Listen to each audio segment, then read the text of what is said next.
Neuropathy వల్ల అరికాళ్ళలో తింపులు, మంటలు, సూదితో పొడిచినట్టు. ఈ ప్రాబ్లమ్ చాలా కామన్‌గా చూస్తుంటాం. ఎస్పెషల్లీ చలికాలం ఎక్కువ మందిలో చూస్తుంటాం. ఇది మోస్ట్ కామన్ డయాబెటిక్ పేషెంట్స్‌లో చూస్తుంటాం. దాన్ని డయాబెటిక్ న్యూరోపతి అంటారు. అంటే డయాబెటిక్స్‌లోనే కాకుండా కొంతమంది నాన్ డయాబెటిక్స్‌లో, ఆల్కహాల్ అలవాటు ఉన్న వాళ్ళలో, కొంతమంది థైరాయిడ్ పేషెంట్స్‌లో కూడా చూస్తుంటాం.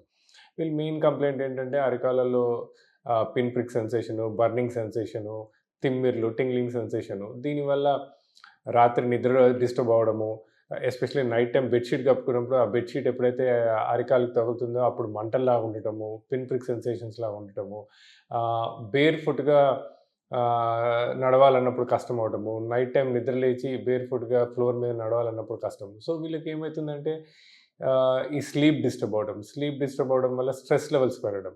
చిన్న ఇంజెక్షన్ పద్ధతి ద్వారా అంటే వితౌట్ ఎనీ మేజర్ ఇంటర్వెన్షన్స్ అంటే మేజర్ కాంప్లికేషన్స్ ఉండవు, మేజర్ సైడ్ ఎఫెక్ట్స్ ఉండవు, మేజర్ ఇష్యూస్ ఏముండదు. జస్ట్ ఒక walk in and walkout procedure ద్వారా వాళ్ళకొక మంచి పరిష్కారం, దీర్ఘకాలిక పరిష్కారం మా పెయిన్ మేనేజ్మెంట్ సెంటర్స్‌లో అవైలబుల్ ఉంటుంది.